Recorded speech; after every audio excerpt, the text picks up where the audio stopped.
Please count down 5, 4, 3, 2, 1. We are now having our task force meeting for the Mandarin Immersion and Spanish dual immersion programs. We have with us our Associate Superintendent Leticia Salinas, as well as the other task force members. The goal of this meeting today is for us to review the final recommendations that were presented at the last meeting and to make sure that we are clear in the direction that was provided to us in the last meeting as to what we're going to do in terms of presentation for the board on February 10th. Leticia, did you want to say anything or direct us on a certain path? No. This is your meeting, so I'll let you take the lead. But I do want to make an announcement for folks watching at home, or if you have folks that reached out to you. We are on the district YouTube channel, and the link is there. But we're also on the website, and so folks can certainly watch at home. Okay, and of course this is live stream, so we should be able to be seen by everyone. So. As you all recall, the last time we got together, there was a consensus taken on options that you all discussed and voted on, in the sense of we all decided that the main long-term goal is, of course, unification of both programs at single sites in the future. And then the other options that were discussed were potentials for having sister sites, as well as consolidating and maximizing class size at the various locations to make sure that all classes were filled and that all tracks could be accommodated based on the current location they're at, as well as any future locations that were identified. We then also went through and identified potential sites that have the ability to accommodate the programs, short-term as well as long-term, but we, of course, went through the process of looking at and evaluating low-enrolled schools and eliminated quite a few based on constraints that were identified, either due to physical restrictions of size and capacity, or the financial commitment that would have been required by the district to accommodate the programs, which we of course do not have the funds available to do any major modifications or upgrades to accommodate any programs at this time due to the budget restrictions. So with that, we came up with, I believe it was a total of 4 options, 2 for Mandarin immersion and 2 for Spanish dual immersion. And with that, we drafted a, oh, Sarah, I forgot what you call it, just a spreadsheet that you all participated in, putting those options together. So Sarah, can you do me a favor and just let us revisit that so that everyone is very clear on where we left off at the last meeting is what we have presented forward in terms of our presentation that we're. I did not have that ready to show, so you permit me Kelly, okay. a minute to show. well, I'm wondering, Kelly, if we just go through the presentation, because that will outline the options that we ended with when we left the meeting. That's fine. Sarah, go ahead and pull up the presentation, the draft presentation at this point. And I believe that there were some emails going back and forth, and I hope that, you know, the committee has been prepared to share with us what their opinions are or what they want to say in writing, because there was a lot of confusion as to what the intention was. And my suggestion was, you know, it's always easier if someone writes something down than to try and talk about it, because then we're all looking at the same thing. So this is the draft of. Can I just get a quick thumbs up that you guys can all see it? Perfect. Thank you so much. So here is the draft of the presentation that is going to the board next week. So cover page, facilities planning for the immersion programs. Next slide, please.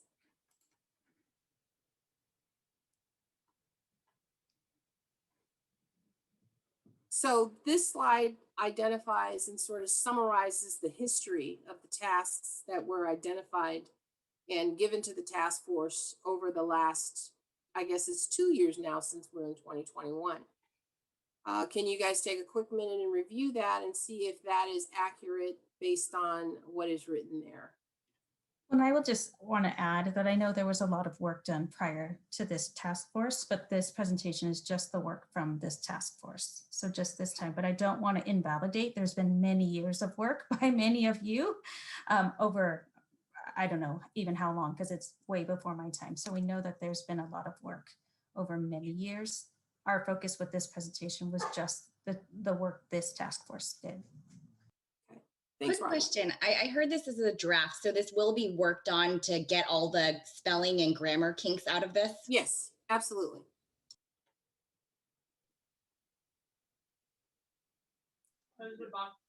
I also want to acknowledge that the SDI Task Force has also been on since at least 2017. So just FYI.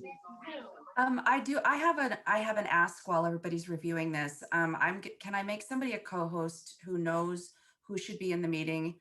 I know that there are a couple of teachers that may be asking to come in, but while I'm sharing my screen, I'm unable to see the wait room. I Sarah, can do that, Sarah, but I don't really know who's supposed to be here. So Right. it'd be someone else better. Sarah? Yeah, Judy? Yeah. Okay, you're willing. I'm okay. I'll make you the co-host. Thank you so much. All right, why don't we head to the next slide? And this is the identification of the task force members. And please identify if there's someone that we have forgotten or. My name is spelled incorrectly. Okay. Oh, there's Shannon. You have two ends, right, Shannon? We probably should delineate that Dr. Burke was in the first part, and then Rachel Zhang is now the new trustee representative. Yes, I don't see my name here. Okay. And Shannon, we will fix your name. And we will add the new trustee as well.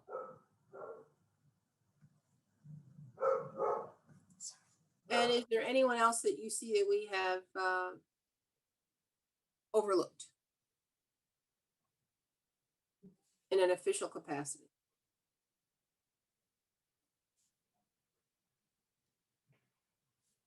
Okay, so can we go on to the next slide? And here's the evaluation process that we have compartmentalized to one page. So of course, there's been lots more activities and we could go into extensive detail, but this is just a bulleted summary of the activities that we actually completed in our meetings. We reviewed the demographic studies. We looked at the enrollment and capacity reports for low enrolled schools. We looked at existing facilities capacity to expand. We looked at the modernization program schedule for the middle schools. We looked at the homeschool enrollment versus overloads at all sites. We looked and evaluated and compared English only student counts to ensure that those were accurate and would not be impacted. We also evaluated the financial impact of the required upgrades to sites under consideration. And we looked at the pros and cons of each site based on each program's needs. Is there anything that we have forgotten?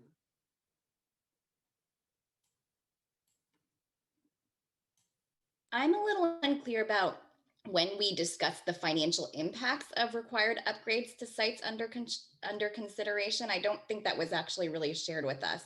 So actually, we did have a conversation in the last two meetings when you all asked about some of the upgrades that were required. Someone asked about the cost per square foot of new construction as well as modernized construction. And we took the square footage of the areas that were being requested to be modernized and did a rough order of magnitude estimate in our discussion. So I didn't prepare any estimates or formalized cost reports for you, but that was our discussion. And in the process of the discussion, it was just, evaluated that, the cost is far greater than what you all anticipated. And with the existing funds that facilities has available to expend on that, we are not able to do any major modernization or expansions at this time. So hey Kelly, I just want to weigh in that I think we heard that it was too expensive, but we never saw the data to back that up. Not questioning that it doesn't exist. It's just that it's hard for us to conceptualize as parents why certain things may or may not be more expensive. So for instance, when we were talking about the potential for the split option with Leech and Warm Springs, it was explained to us that potentially needing another playground was cost prohibitive, but it didn't actually quantify what that means in actual dollars. So do you want us to just say So- that we discussed the financial impact, but not actually evaluated the numbers? Well, I don't know about the other parents in the group. I can only speak for myself. I think that I'm still not comfortable saying that I'm behind this recommendation until we have enough data to support the recommendation that we jointly are going to make. So that's where I'm going to leave that. So Kelly, maybe for now, just highlight the evaluated, and for now, it's just a discussion that happened. Okay, that's fine. All right, let's move on to the next one. So this is the option that was put forth for both schools. They want to unify the programs at one site. You all stated that you all wanted that as the priority for both programs. The only site that's available for the unification of any programs at this point is Lila Bringhurst Elementary. And in that discussion we also stated by having the programs unify at the Lila Bringhurst site, it still does not exclude the neighborhood students who need to attend to that area.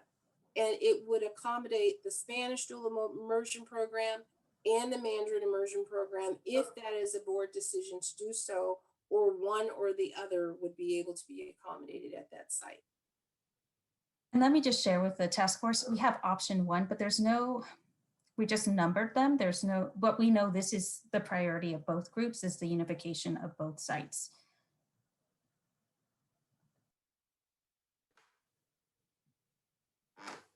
Go ahead and go to the second. Oh, sorry, okay. Option 1 and 2 kind of suggests that it's ordinal, you know, Okay. 1, 2, and 3. Yeah. So I would suggest maybe putting A, B, and C. Okay, Something that's not Good idea. ordinal. Okay. good idea. Okay. Here is the second option for the Spanish dual immersion program, which is unification at Grimmer Elementary. And the option 3, which we are going to change options and do ABC, is the consolidation of the program to 2 sites with the ultimate goal for unification in the future. Those possibilities of, the consolidation at 2 sites is Blakeow and Grimmer and Vallejo Mill. And in our presentation, we will share that this task force shared the priority would be Blakeow and Grimmer first, and then Grimmer and Vallejo second, correct? That is my understanding. Can I point out something right now, also on this slide? That is not ideal, and I will be the first to admit it. However, we do have a budget deficit, and we talked about this at our last meeting, I believe, that the Spanish immersion program has classes of the size of 12 and 14, and that financially it's not feasible to maintain those very small class sizes. And that was why we discussed this option. Thank you, Correct. Judy.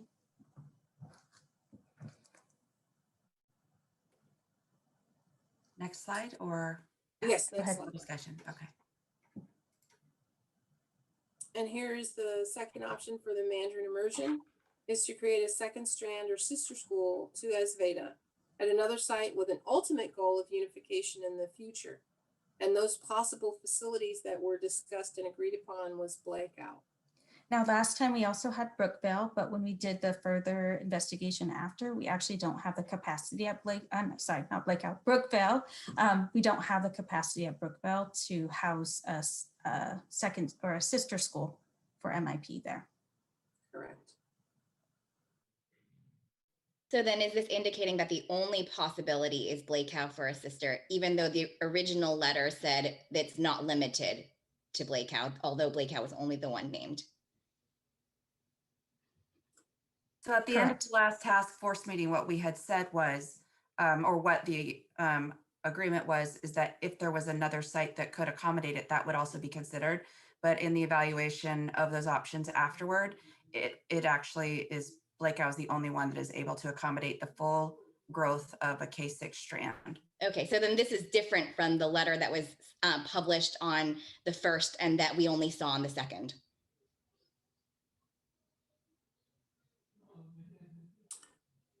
Sarah, I'm going to defer to you because I think I'm a little confused about the question. So I would rather. So the question is there any other possibilities? On the letter? It stated that there could be other possibilities in creating this presentation, right? In creating this presentation and going through all the other possibilities, there are no other possibilities.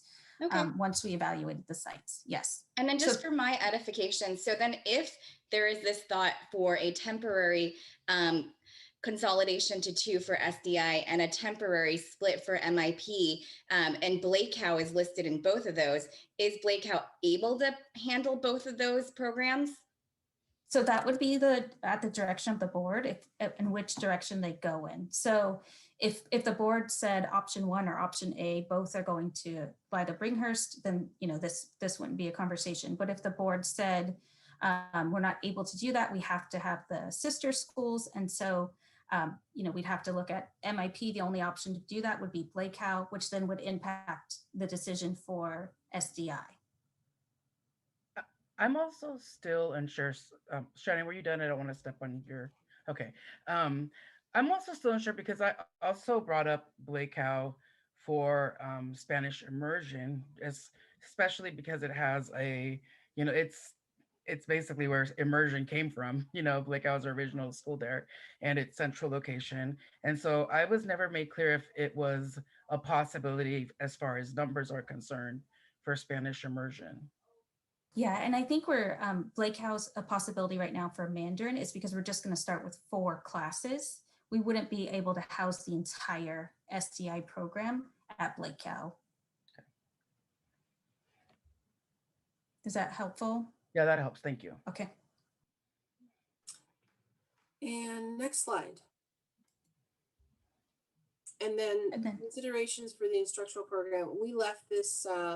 We just identified the 2 items that we had talked about in the last task force, but we wanted you all to have an opportunity to put some bulleted items here as to what you all wanted to express. And maybe before we go there, maybe we can talk about the options and get that, because these would be the next step, right? The goal of this task force was to find the facilities, and then the next step is the considerations for instructional programs. So we would want to get that feedback from this group. But maybe before we go there, let's talk about the options that are in this presentation and questions. I know I heard from you, Keith, the question about Leach and Warm Springs and playgrounds. And I know that was a question that came up in emails. So last time at this meeting, I almost said board meeting, last time at this task force meeting, I did bring up the fact that we cannot house all of the kindergartners, first graders, second graders. We wouldn't be able to support them on one playground. So there would be an additional cost to a playground. But even with that, we don't have the physical space to add an additional playground. So it's not just as simple as let's find the funding for the playground and we can make it work. We don't have the additional space on that campus to add an additional playground. Are there questions about that, or questions that, about the options that you'd like us to address? Yeah, I mean, I guess none of us understand the calculation involved that there can be space at the school for students, but not space at the school for an additional playground. So both those conditions can be possible. Yeah, so we have portables currently that could house students, but we don't have space to add additional playground equipment. Like there's a lot of, and Kelly probably can speak more to that than I can speak to, but there's a lot of requirements that you have to have in order to put a new playground on a campus. Yeah, so for example, so CDE will put some parameters on blacktop. and it's a per pupil as to how much, kids can have space for recesses and spreading out. So a lot of times, and this is all California, as schools, which are very old, had to put on portables, it started to encroach on the blacktop area, not allowing us enough play space. And so we would be under the conditions of not meeting those requirements. And that's kind of what we mean about not having the playground space. So Well, just- and I might add to that, Letty, that, the kindergartner through 2 has very different space requirements than 3 through 5. So even though when you're standing there looking like, hey, the kids have play space, kinder through 2 is actually allocated a lot more per pupil space than the older students are. And so if you were to add additional K2s to an existing already K2 site that also has 3 through 5 at various locations, you end up now having your formula not meeting the minimum requirements based on our per pupil count based on the grade that they're in. So that's kind of what Letty and I are talking about when Okay. we start looking at the calculation of what So- is required. Kelly or Sarah, can you guys, if we're done presenting, can you remove the presentation, because people are messaging saying they can't follow who's speaking or anything like that. Okay. Then whoever's speaking now can see. Thank you. Okay, so is it possible, because of the way that state laws change, regulations change, that you can have empty classrooms and portables because you don't have enough space due to the K through 2 requirements? Is that what we're hearing? So it's possible to have those empty portables because they're already on there on the site, so that we wouldn't remove portables to create, well, I mean, Kelly could speak to this, to create space for a playground, and where those portables are currently located wouldn't be an appropriate spot for a playground.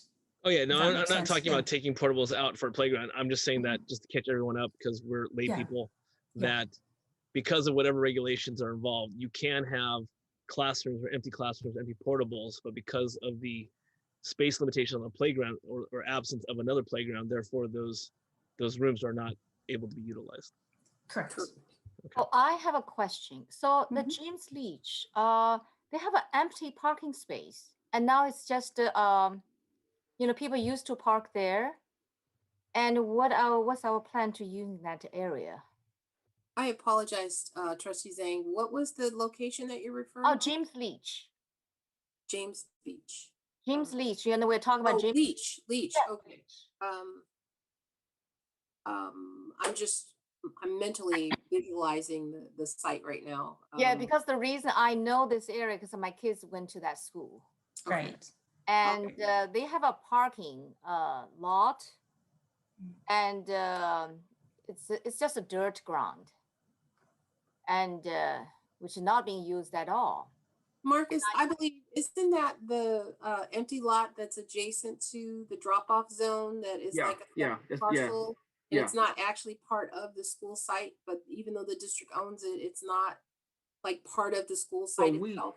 we own it, but it's like she said, overflow, folks park there and that type of thing. But once again, we that is a area that possibly some development could happen, but once again, it's the funding for that. So I guess what I'm saying, trustees, like there's possibilities for that area, that space, but we don't currently have funding to do anything there.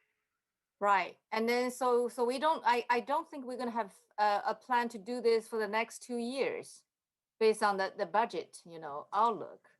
So so what are we gonna do? I'm just want to So, know. which is why Leach isn't an option for us right Okay. now, because we don't have the ability to add the additional playground with funding or space currently.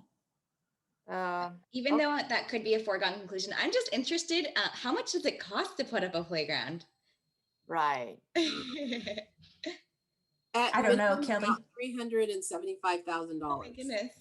Yeah, no, it's quite expensive, and it's very people are like, oh, it's just like a play structure and it's just toys and it's just like open space, but there's a whole infrastructure that goes in underground to secure those structures in place for safety, and it's far more complicated than most people realize. And so that's where our added expense comes in is really adhering to the, DSA standards for safety and security. So that's why it's just really, really expensive to do that. And it's just, it is what it is, unfortunately. Okay, so since we're talking about budget and constraints, Lila Bringhurst is an option. Is it really an option when there isn't any funding to open it? Or is I there will different defer- funds that can open the school? I will defer to Associate Soup Battle on that. Well, I wouldn't quite. I mean, it's really a board decision on whether or not we open that site or not. We've set aside funds every year for well, not every year, but at least from the standpoint of when we expected it to be open. So we have allocated funds. We have set aside funds for an eventual opening. So it's really, I think it's about priorities, Keith. So it's really a board decision to weigh in on that and determine, where the priorities lie in regard to set aside of funds and our budget situation and our current situation with the dual immersion program. So okay, so just so I understand, I come from a world of budgeting. Money gets set aside just in case Bringhurst is an option to open. How much is held in that fund? It sounds like it gets rolled over year to year because you have to hold it as a placeholder for whenever the school is able to be open. So how much is in that fund? Right now, we're looking at an operating cost of around 800,000. So 800,000 gets set aside to open up the school?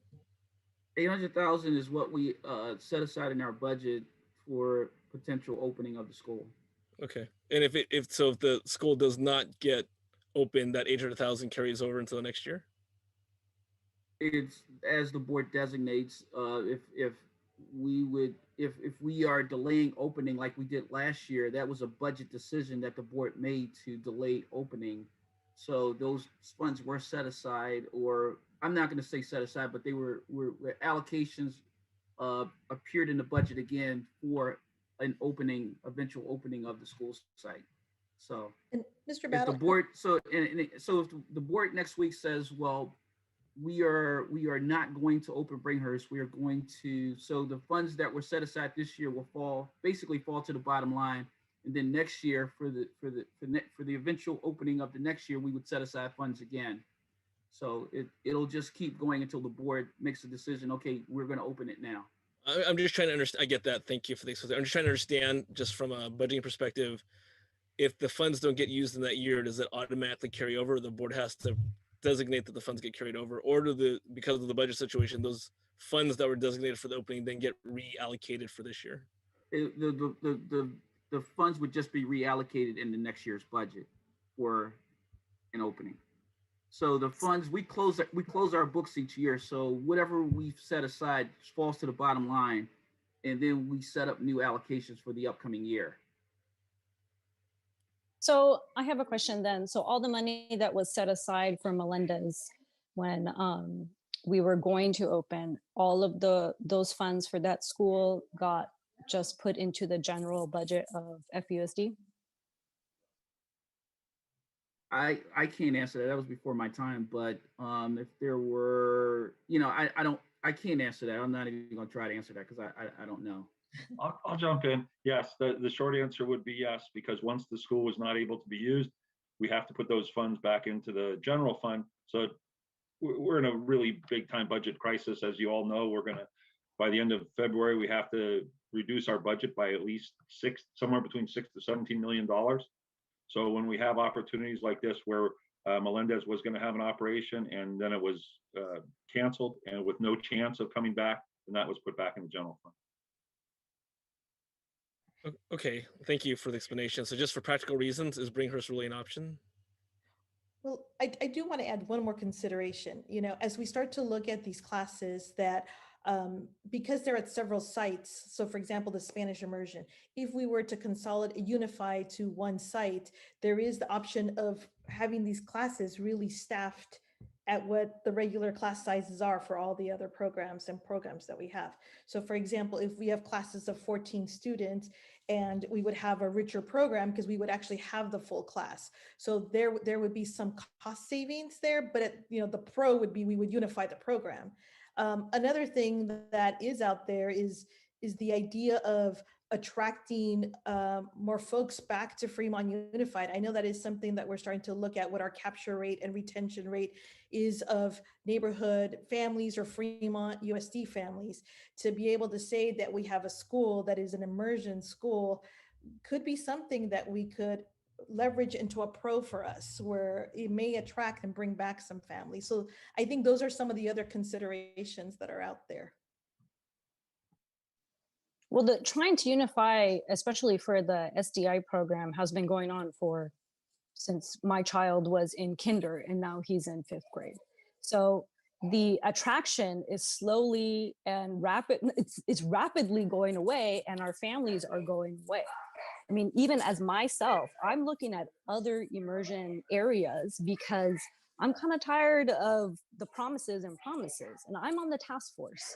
So, I mean, it's something of urgency, and I know we can't make quick decisions at the same time, but it's also been many, many, many, many years of doing the same thing over and over again. And some of my frustration is seeing the hope of my own personal children not going to be in a really great program, and seeing their class sizes dwindle as well, because of moving and because kids don't want to be in the program anymore, or they're tired of their same classmates and things like that. That would go away if we had a strong immersion program in one location. So on behalf of most of the parents, we want to be at one location where we can have a strong unified program. Unlike the Mandarin Immersion program, our parents cannot be at one location, and it's very difficult for our program to grow when we don't have a location. We can't even have a Spanish immersion boosters or PTA club where we can make programs in addition to what the Spanish immersion program can. And I know I'm saying the same thing over and over again, but it's getting kind of, tiring to see the same decisions get taken the same time again. And I know a lot of people haven't been on from the beginning, but I have, and I've seen this over and over again. And it's getting to the point where it's kind of a slap in the face to our Spanish immersion community. And we need a decision whether we will unify in one location, and whether I don't know where it would be. Lila Brinkhurst is a great, beautiful campus, but it is very far away from where the Spanish immersion community is. And I don't know if we were to go there, if lots of our parents would come along. So, I mean, all I know is that we need to be in one location for this to grow. And maybe our numbers are dwindling, but it's because we're in multiple locations. And I don't want to see that as well in the Mandarin Immersion program. If you split them, then it's going to be the same thing again. And 15 years, 20 years down the road, they're going to be at 2-3 different locations. We don't want that. I know the Mandarin Immersion wants to be in one location, Spanish Immersion wants to be in another location, or the same location. It doesn't matter. We just want to be in one place. And I don't think that is much to ask when the board has promised this to us a long time ago. I concur. Oh, sorry, Patricia. You want to go first? Sure. I just have to echo Melissa's feelings here, because I'm feeling the same frustration and overwhelmed with emotions from when I first read the letter. I have a child in 1st grade and in kinder, so I'm new to the program, but I feel like little by little, the program is not being viewed as an integral part of the district. And that is a disappointment to many. I feel that with all these letdowns, this is my second year in the task force, that little by little, the vision of the program has been viewed as a temporary program and is soon will diminish. And so I would hate for that to happen. And which is why I'm in favor of just one site and one site only. And until that site is identified, then we can move forward, because this going back and forth every single time with recommendations, which aren't really recommendations on our behalf, it's not getting us anywhere. And so moving to two sites, even or sister sites, kind of defeats the purpose of a unification. It jeopardizes our class sizes, it jeopardizes our teachers' jobs, and even getting new teachers now, because they'll have to all fight for the same position. So I don't see that to any benefit. So again, unless there's one site, I don't see much here. Yeah, I agree with those sentiments as well. And the fact that, it has been a long time that we've been, that decision was made, and the board is the ones, that asked us to start unifying again, right? And we've been working at it since, and here we are, like Melissa said, 5, 6 years later, and still working on the same thing. I'd also like to add that one of the things that's important for us to be unified is that it's really hard when we're at 3 different sites to be able to communicate with each other and all be on the same page. It takes, you got to move a mountain where we can't just throw like a meeting and everybody's going to come. We're at 3 different places. And so it's something where I feel like we should wait until it's done right, then do it halfway, kind of, another way of putting what Patricia said, but thank you. I want to talk about the efforts Christy obviously has been working with the SDI Task Force. It preceded me. When I was on the task force, also helping to work out the details with Melendez, we were emotionally invested in moving to unifying at one site as well. Excited about the selection of the mascot, excited about the selection of the colors. And it hurt our department, and we shared that sadness with the SDI community, because the efforts that the district had put in, and the passion and emotion that we had also put in to hoping that this would happen, and it was a shock to us to have that discovery when we were trying to negotiate the contract with the city. And so I can tell you that from the vantage point of federal and state programs, the TOSAs, Dr. Rocha, that we want to see these schools unified at one site. We want to see the growth of MIP. We want to have that for them to have a site. We want SDI to have a site. It's to the benefit of the teachers, the students, the families, the district, for us to be able to provide better and effective professional development to the school site, which helps to improve the instructional program for students, to get them, as we've had more of school resources that are bilingual. So there's reinforcement of the language across the campus. There are so many benefits to unification that we understand. Where we are, the task force has been, is really exploring the sites across the district to see if there is a space for that. And at the present moment, our understanding from looking at capacity reports and enrollment projections, and in the current situation and the current loading of the schools, the reason that we can even look at Blakeow is because the Rick Center is moving out. So that's because it's going to be another 350 to 400 students that we need to place at a site. For unification, we are fortunate to have this big, beautiful school that's new, but that is something that we can recommend to the board. But ultimately, as Mr. Battle said, there's an $800 price that is, hiring principals and staff members and things like that to support a school. And that decision has to be made by the school board together with all of the other budgetary considerations that have to be made. So I think that what we have to do is, first know that everybody here that is part of the district wants to see this happen. But then we also, in the absence of a physical space right now, we want to do the next best options and maybe and at least leverage resources on 2 sites for SDI, and then expand, allow for the growth of MIP. And at the time that it's most appropriate, that we have space, then yes, continue to move toward unification, because I don't believe that we're going to just continue doing strands if there's a possibility that we can unify. So I want to make sure that that everybody here and anybody listening just understands that the district does support this and wants to see it happen. We are sometimes at the mercy of physical space and financial implications and things like that. And as Trustee Sweeney said, we're right now having to make some significant cuts. And so things like playgrounds and portables do factor into the decision making. So. Can I add something just very quickly? I want to honor those people that are not in the immersion programs from the sites being considered right now.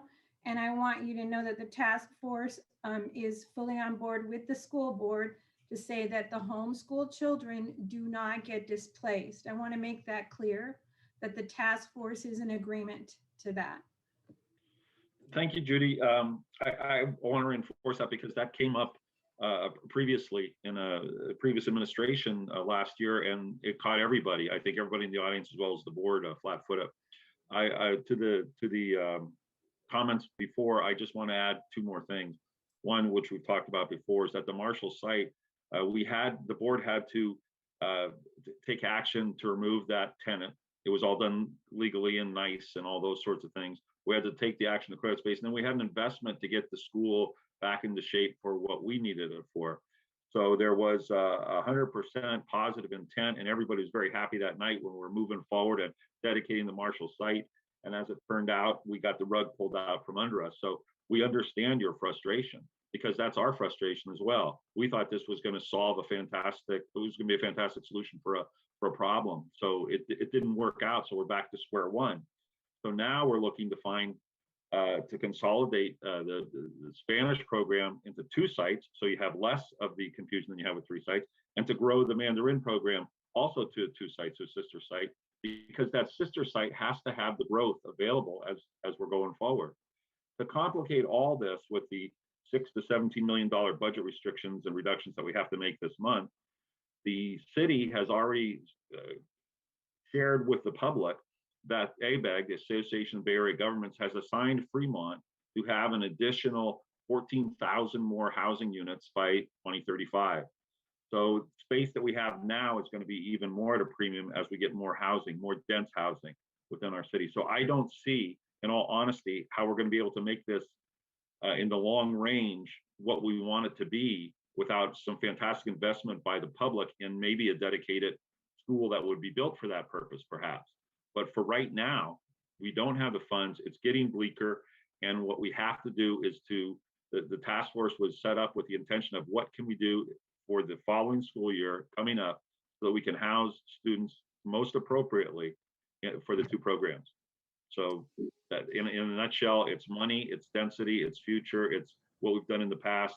And the suggestions that have come out here, I thought the suggestions by the principals at the last meeting were remarkable from their candor, from the standpoint of candor, as well as being a solution for what we have on the problem, and for the administration too, for staff. It took a lot to come to these conclusions or recommendations. And what they did is they were able to find space available. It might not be what we want, but we can't be doing this every year either. And if it will buy us enough time to kind of see where we can go, then maybe we can, we have property. We have property that the school district has purchased at behind Washington High School, as well as the property by Dakota and Fremont Boulevard, commonly called the horse property. We can develop that, but we need money to develop that. If we were to go to the voters for a bond without having those properties and say we need money so we can find property to build a school, no one would back us. That's why we buy the property when we have the opportunity. So if we were to go for a bond and we were to identify it, let's say for a particular kind of school, we already have the property. We would just need the investment. An investment right now for an elementary school, if we already have the land, is at least $50 million.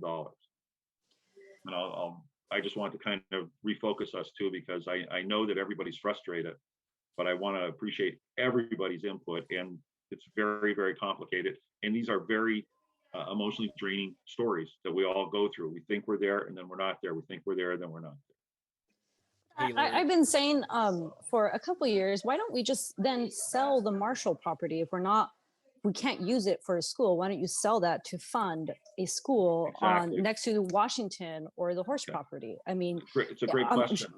It's a great question.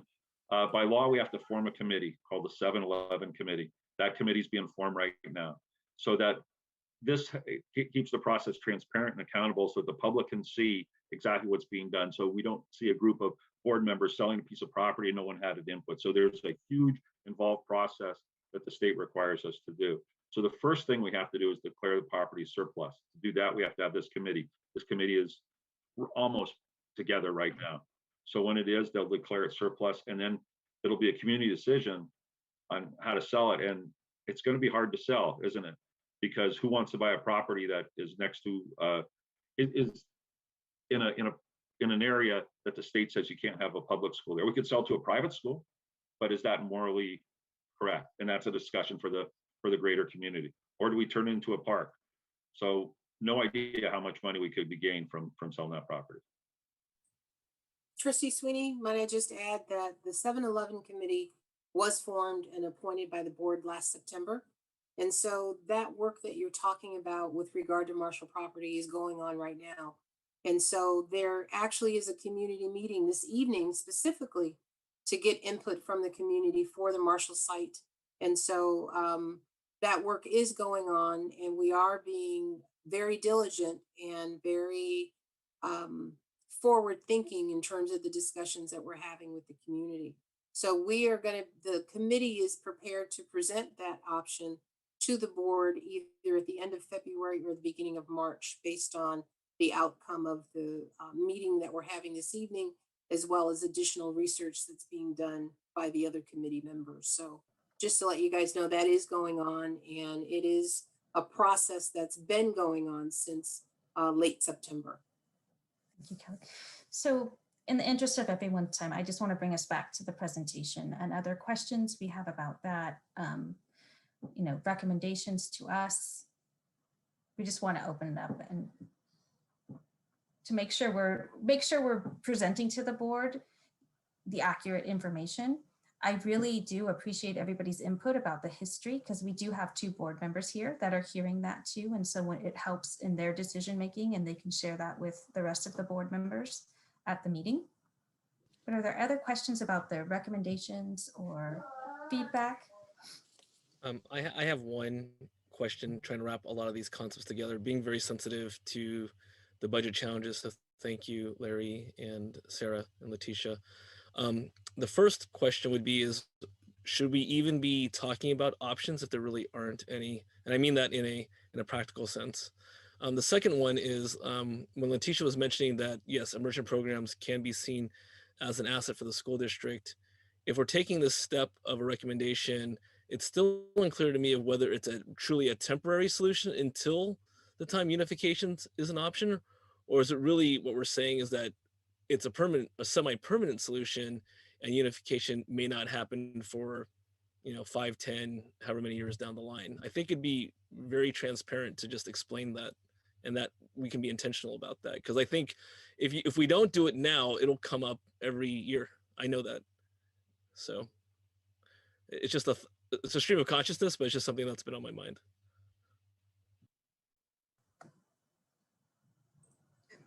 So I would say if it's at Bringhurst, if that was the decision that was made, that would be a long term, right? Because we're unified at that point.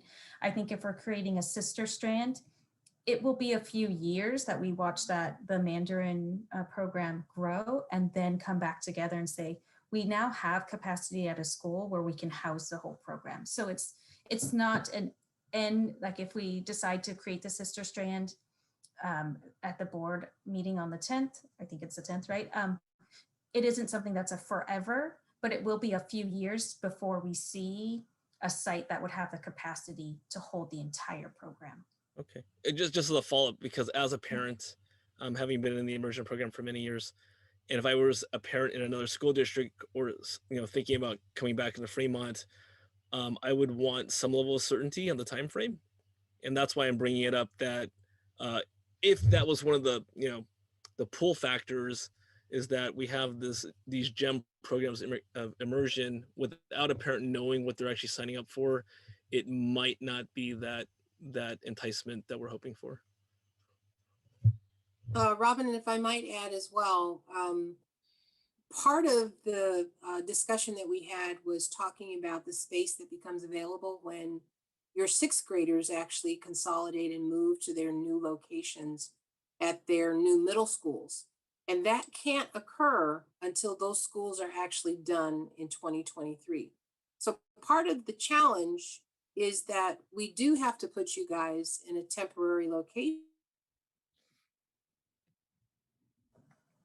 I think she froze. So that is Patricia one. Robin, Go ahead. What we Patricia's had dealt her with hand up in for a while. terms of making the decision and presenting the options to you all, where Kelly, we're losing you in and out right now. the space will actually be Kelly, available. you're hard to understand, but we'll come back to you. I think Those spaces. And if you of showing, Sarah, are you able to mute her for now? Yeah. And then Ms. Patricia, do you want to go ahead? I know you had your hand up. Yeah, I just had this might get sorted out when the presentation gets reviewed, but the way the options were laid out in the letter are outlined different in the presentation than they are in the letter. And so just to clarify that there were not options 3, and I submitted my own draft options with how this information should be presented to the board. And I think a lot of the SDI reps in here might have agreed to that. So just review the way the information was presented in the letter versus the way it's outlined in the presentation. There are some discrepancies. Do you want to share with us specifics, Patricia, so we can make sure?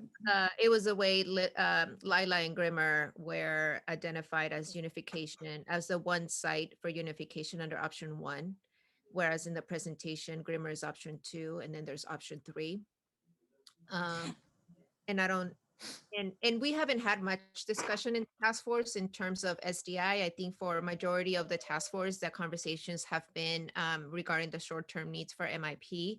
So I think we had discussed maybe just identifying the option 1 being unification of SDI at one site, and that further discussion and conversations need to occur in the task force to identify alternate options such as sister sites, because a lot of that information and logistics we haven't come across.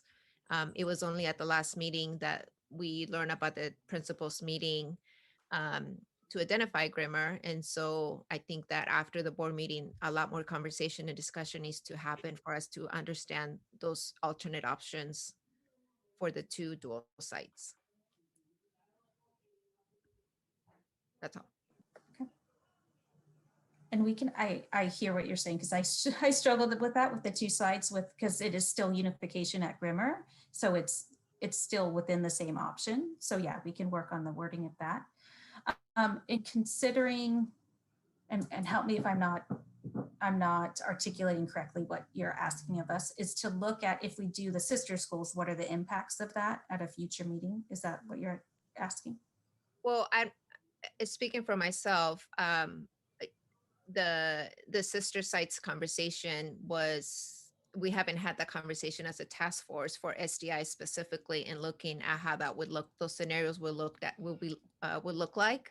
And so I think as a task force, because all this time it's been a short-term need, right, in majority for MIP, and so to tackle SDI or even identified SDI as an option with options or option 2, I don't think it's fair to do that, because we haven't dived into understanding what it would look like and what the implications of that would be.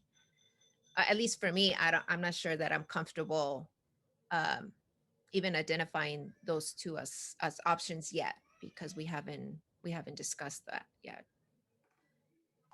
Yeah, I have to agree with Patty, because we have not discussed the sister site options, and which would go against the unification to be at one location. And I think Patty and I, at least as parents, are on the same page with being at one location.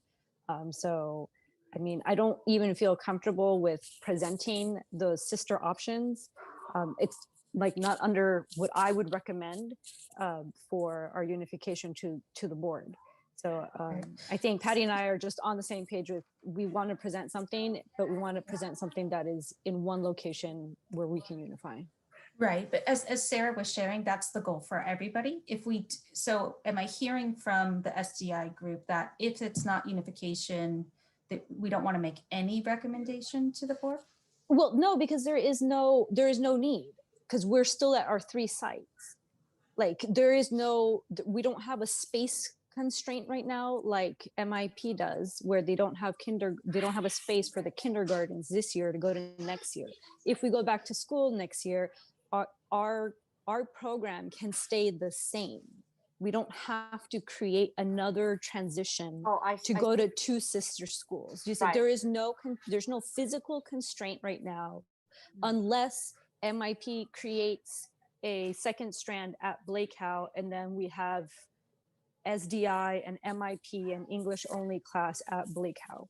So, I mean, for SDI, as far as I've spoken with Patty and a few other parents, there's no need to force 2 sites instead of 3 sites if we cannot unify, because there's no stress or point at this. I mean, there's no Urgency. pressure there's no urgency, yes, to be at 2 sites versus 3 sites. And I think that would just cause more confusion to our students who are already in they're all, not in their normal situations with schools, to be like, hey, you're going to go back to school, but now you got to go to Grimmer and Blake Howe, or Vallejo Mill and Grimmer. So, I mean, there is no need to, as far as my recommendation would be, is no need to present a sister location for SDI. There's no need for that. We just need to be at one location. And that's, and I apologize. I know I'm new, and I have not been to the meetings because I had a conflict with the LCAC, but for me, that is new information that I had not heard yet, because from my understanding, I thought it was going to be a way to start to get to the full unification by consolidating to 2 sister schools, where we could pool resources, where we could have closer professional development, where we could have classes at capacity to really have the true dual immersion experience, and that would be the next step, unless we look at Lila as a possible option. But that was my understanding, because at this point, we also have to also be aware of planning. Like at this point, we're planning for the summer, we're planning for the next school year. So that's why I guess I'm a little bit surprised by this. And then perhaps I had not heard it at the other meetings. And I don't know if Sarah, you want to weigh in? That's the first discussion I've heard about. It's really the unification or status quo. I know that we had been, our discussions had been sister sites, because that was, in the absence of a single site to unify at, that was the next best option to consolidate the program. So this is the first time that I'm also hearing that it would be the preference for the SDI community to not change anything if there isn't an option for unification to one site. I do believe I actually did hear the SDI parents talk about that before. So just I know we go through a lot of things, people might have missed that. But I am wondering if there is a possibility for MIP to be at a single site, and so we don't need to hate Blake Howe. Is there any way that there's any sites that we can consolidate so that SDI also has its own single site? I know it's so based on our but based on our evaluation of the sites, Blake Howe's the only other site that could hold all of SDI. No, all of MIP as it grows. We couldn't hold all of SDI there because we don't have the capacity. The only of the current 3 programs that would have the capacity to hold the entire program. So, I'm sorry, Shannon, real quick. just to Keith, clarify, Shannon, there's 2 strands that we have to address on MIP, but SDI has 3 strands. So that's what I'm hearing, is that there's not enough space at Blake Howe to hold all 3 strands of SDI. Is that correct? Okay. That is correct. 2 things that I wanted to point out, Kelly, I'm sorry. That would be adding a portable to Grimmer and removing the SDC program, the special ed program from Grimmer. I want to make sure that those 2 things are noted. And we have noted that because we've spoken with the director, with Fran English, because actually, because of the types of programs and the program she has, there actually was already going to be a natural change that was fitting the needs of the special education students. So that wasn't going to be a problem in that respect. I'm sorry, guys. I want to be respectful of everybody's time. I know that I have another meeting that I need to attend, as well as Associate Superintendent Battle. I want to make sure the information that we have consolidated, because there, as we said, there's a lot to unpack and there's a lot that goes behind this. We just want to make sure that we're honoring the discussions and the decisions that were made by the task force and being presented as clearly and concisely to the board as possible. Part of the board's packet is they are going to be getting all of the information that we have reviewed and looked at and, you know, kind of consolidated to come to this point. But as Sarah said, the goal is, of course, to give you the unification that you want, but also to provide you options that are credible and viable for you to use, either short-term or long-term, based on a lot of parameters that go around those programs. So I don't want you all to leave this meeting walking away thinking that we haven't heard you, because we have. And I want to make sure that we have heard you in terms of, you want a unified program. Both programs, that's their first choice, is to be unified at one location. And the second is to, and if I remember correctly, the MIP program would be happy with whatever site they can go to that would accommodate the full consolidation of a program. And I remember us asking Keith specifically, would that work? He said yes. Same with the SDI program, the consolidation of the program so that, one, they're not at 3 sites, they're at 2 sites. So we are maximizing class size.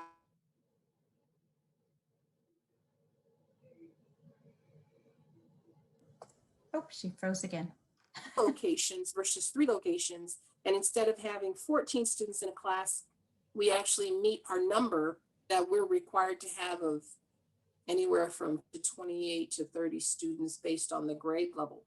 That is part of the unification process. And we have presented physical locations that can accommodate that option. And we can revisit the options in 2023 when the middle schools come online and additional space becomes available, to then reconsider whatever other sites are available that would meet the needs of both programs at that time, if they had not been unified already. So did I summarize all of that pretty correctly? Kelly, just one clarification. In quoting me about full unification, it's all 4 strands of MIP, not 2 and 2, right? Yes. Okay. So when I talk about, it's the whole thing, it's not just splitting them up. But in the short term, that is a solution that's viable for you all until we get to that point where we can get a site that can, you know, meet the needs of a full program in one space. I think I would just like to, I think I just want to clarify that if you do present the 2 sister locations for the SDI, I would like to say that at least the SDI portion of our task force does not recommend that. That you can say that we recommend unification at one place, but when you recommend the 2 site locations, that is FUSD administration recommending that, and not us as task force members. That's fine. We can do that. So then my question, sorry, I know we're belaboring little bits of points. So if we're talking about Bringhurst, but we don't think Bringhurst is going to open, you know, this particular year, potentially, depending on the board's decision, if say Bringhurst opened in 22, 23, then is it back on the table? Because I know there was that thought, well, if we do move to 2, locations, then it's going to be several years. So I'm just trying to understand then what is the long-term scope? What are we actually looking at with regards to potential sites and time frame? Yeah, and I think Kelly talked about when sixth grade moves in 2023. If there's a change before that, then like if we were to open up Bringhurst, then that would be a conversation we would reopen. And Lila Bringhurst is a year-to-year conversation, so we wouldn't know until the following, this time next year if we would be considering opening it, and then we would start that conversation again. But if Bringhurst is not on the table, then sorry, Marcus, then we would look at when sixth grade moves, because then we have that capacity. I mean, the one thing I would say, Shannon, right now, what we do know is that we are not projected within the what we presented to the board and through the demographic projections. We are not projected to generate enough students from the development there to fully utilize the school. So I guess to answer your question, I think it will be a continuing conversation about how do we utilize the school to its full capacity. So that is really the question, and whether it makes sense to use this program, SDI, or some other program, that's a board discussion in regard to those priorities. But I do think that we will have to do something if we want to fully utilize the site, because the development is not going to generate enough students to fill the site capacity. I have a question. So how big is the Bringhurst capacity? Up to 1,100. Okay. But we need to, I know everybody's got to go. I just want to add this to further complicate matters. The focus of the task force was not the long-term unification. That's the desire of all of us here. But the task force is trying to solve these short-term problems so we can keep these programs going. So when we do have the opportunity to grow, we will have these robust programs going and to make them less disruptive, or keep the disruption to a minimum. To further complicate the opening of sixth grade classes, remember that the state is considering having full day kindergarten. If the state implements full day kindergarten, then we won't have those sixth grade classrooms available. So it's just very, very complicated. I want to put it all out there so everyone understands what we have to solve for is the immediate problem, and then look for a long range solution. So that goes back to, at least for the MIP folks. And I know you're trying to balance a lot of different factors here, but if you're only looking at the short term and define as however many years, then there should, and not as the two strands solely to the long-term option, which is why Blake Howe is the only option it appears as viable. There should be more choices, and we're not picking on Blake Howe or not Blake Howe. We're just saying that there should be probably more than just one choice, because we're only looking at a several-year horizon, not the entire K-6 horizon, because the intent of this task force for MIP at least was to address the short-term solution before committing to the long-term. And that's what Shannon, if you agree, I think that was the message from the parent group. Right. And right now, to house 4 classes, Blake Howe is our option. It is still the only option. Mm-hmm.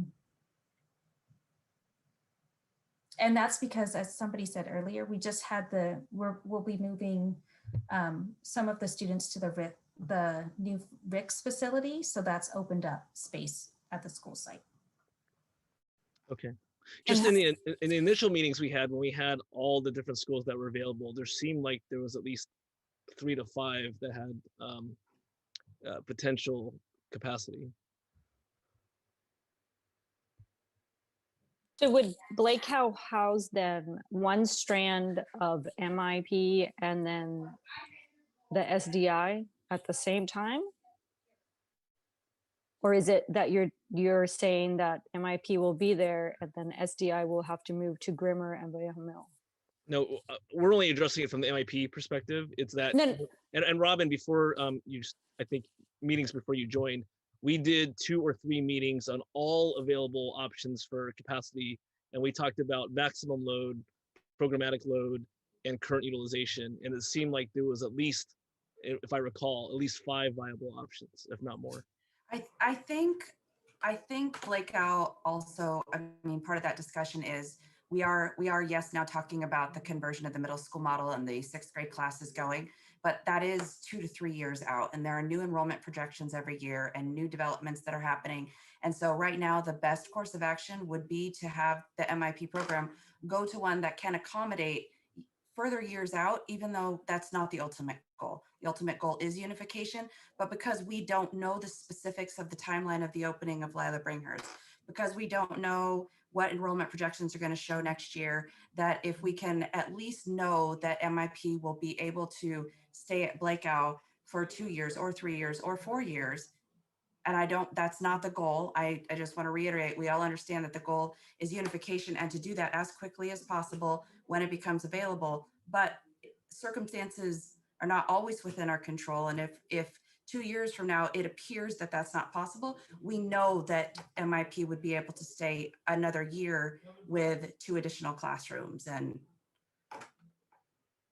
So that's what I'm saying. Are you saying that MIP has no other choice to come to Blakeout, and then Blakeout would house SDI and MIP and English only, or does SDI have to leave Blakeout?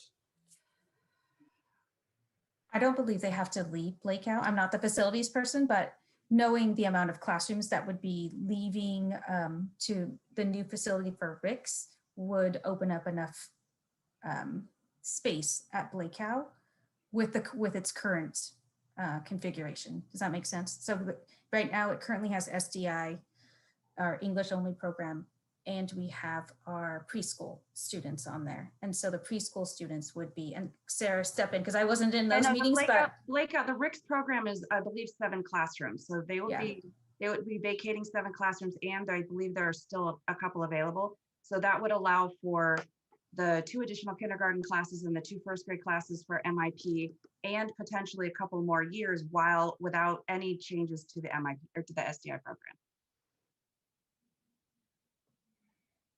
Okay, I'm a bit confused. Okay, so how many rooms can you open to MIP in Blakeout? Excuse me, I'm sorry, guys. I have to go, but Sarah and Robin and Leticia, I'll talk to you guys tomorrow. I apologize. Thank you all for your time this evening. Sarah, why don't you go ahead and answer that question? You know, I think it's much easier for me to understand, like how many more rooms as classroom you can open to MIP. So for MIP to expand to kindergarten through 6th grade for the full capacity of the program, I think Carol and I talked about classrooms, right? The current program is 14 classrooms. So we would need to do a K6 strand, we need 14 classrooms. Okay, so we're not if this is a temporary 2 to 3 year solution to accommodate the growth of that additional strand. Blakeout will be able to do that with Rick's moving away, and then between hopefully now and the time that 6th grade moves over to the middle school, or the program grows to its full capacity, we would find a site for unification. But it would actually take 14 classrooms it takes 14 classrooms to accommodate the full site. So a couple of things could happen. In the interim, we could find a program for unification for the SDI program, in which case we'd be able to expand the MIP program all the way through the 5th grade without, and the SDI program wouldn't be there anymore. And Trustee Zhang, can I just add, Sarah, were you finished? Sorry. No, it's okay. Yeah, that's fine. Just clarifying, because I had a meeting with Rosalinda and Jose previously, there would be 7 classrooms next year, 5 from Glankler and 2 from Head Start. That's for next year, okay. Okay, so because I have to ask, I listened to all this conversation. So now we have 7 classroom available. And so are we still planning for MIP to be stationed at the current one? Yeah, and Blakeout, is that right? Yeah. Trustee Zhang, last year they added 2 additional kindergarten classes to the MIP program, and the current site as of Ada doesn't have enough classrooms to accommodate the new kindergarten classes and the new first grade classes. So the task force was developed to find a space for the MIP program to be able to continue to grow the program with those 2 additional classes. Yeah. So Trustee Zhang, that's really going to be the board's decision at that board meeting. These will be the recommendations that go forward, and that will be the task of the trustees to make that decision. Okay, so now that, do you guys have a conclusion? Like, what is the recommendation for MIP? So I just So that's it. Yeah, that was in the presentation. There's a couple of options. There's the Okay. unification at Bringhurst. And then there's, if we create a sister school, the option is Blakeout. Okay, I see. Okay, so that stands from the draft I received. Okay.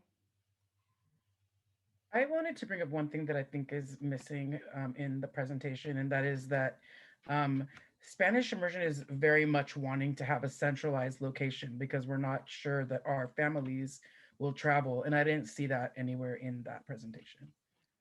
I think that's something that we can Yeah, add. you can add that. So that's the Yeah. part of the unification. So not just unification, but in a central location to the city of Fremont. Correct. Oh, got it. Sorry. So we can house 2 strands of MIP, but we cannot house the other 2 strands of SDI. So in there's only going to be 1 strand at Blakeout. There's 2 strands because there's 1 current of MIP because there's already 1 complete strand at Azaveda, and that wouldn't change. Does that make sense? In other words, it won't be a complete strand of MIP at Blakeout. Hopefully by the time the complete strand is, necessary, it would be another location that would be unified. It would be unified at a site. So then basically that's contingent upon that in the future. So there could be a lot of more moving pieces for both MIP and SDI if, say, 5 years from now, there is not still a site for unification. Right. This is the step, going back to what Trustee Sweeney said, this is the step to get us closer to unification.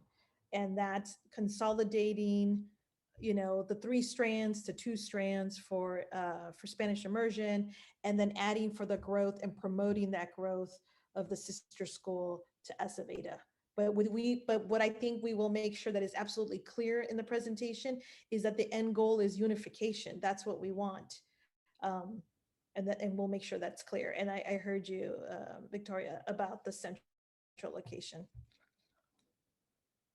I think the biggest concern from the MIP side is to just make sure that, this doesn't become this idea, okay, well, because of capacity, we have to change the makeup of how the program is run.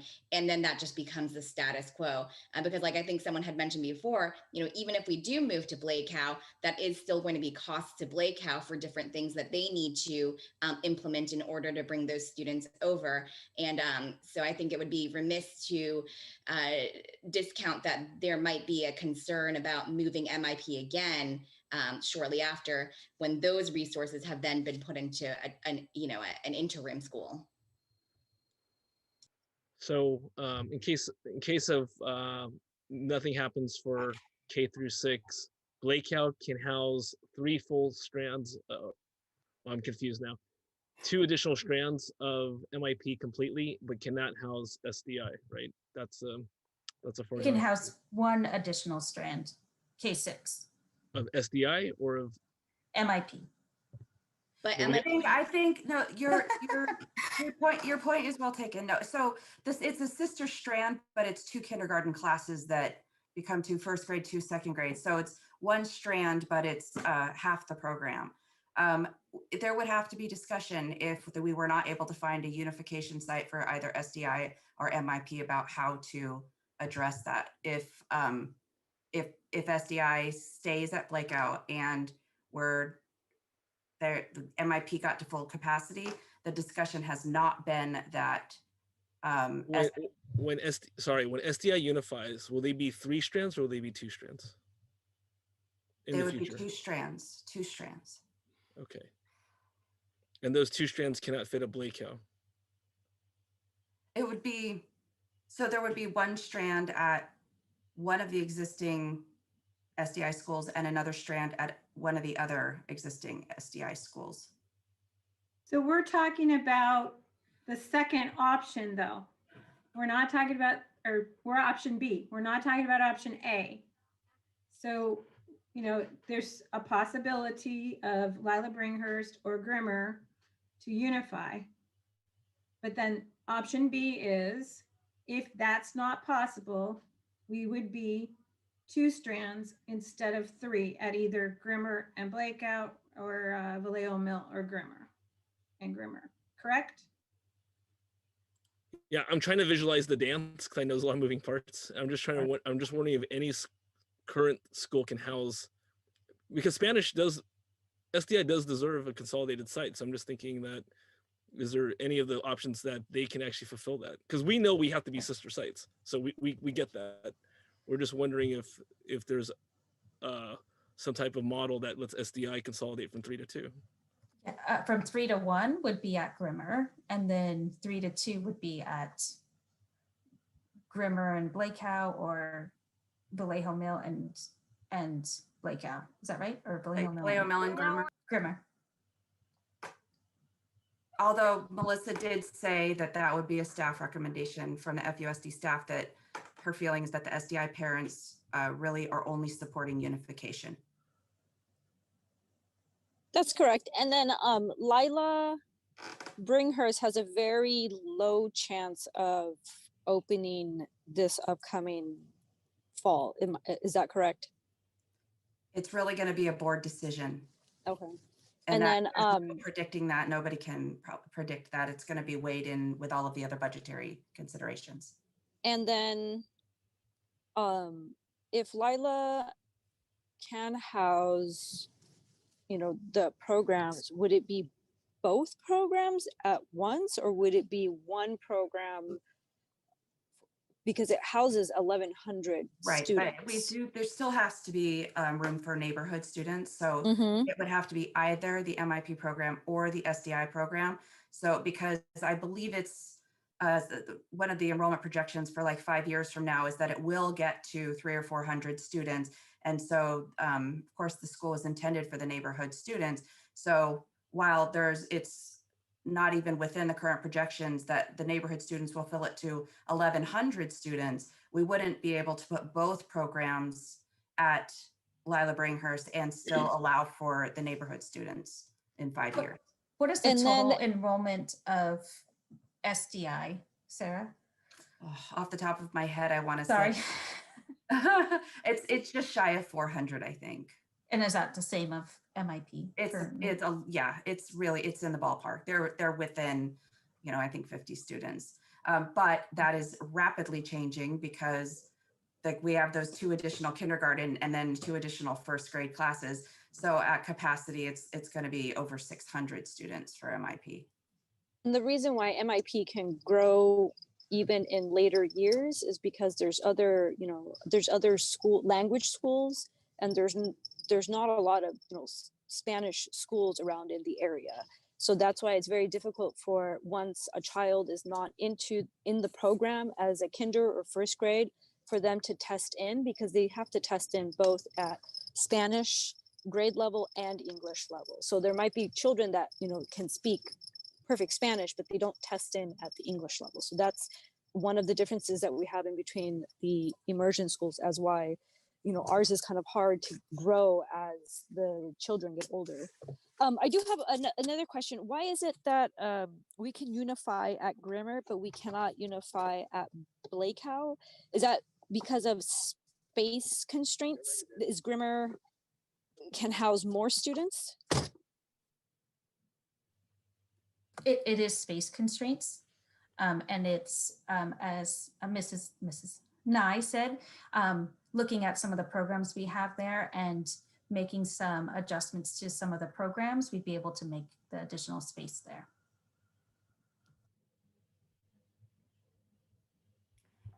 Yeah, and I want to make it clear, we'd have to add a portable next year in order to accommodate the existing program.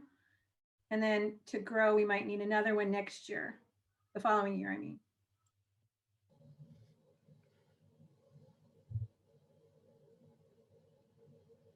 So then for Blake Cow, after the Rick Glinkler classes move over, would there be enough space for SDI to consolidate there, especially if the higher grades consolidate to two two classes at that level at one site? I think that the recommendations that are in here now are the ones that facilities has determined are viable options. So I don't, without the benefit of having Kelly or Marcus here, I don't think that we could answer the questions about space.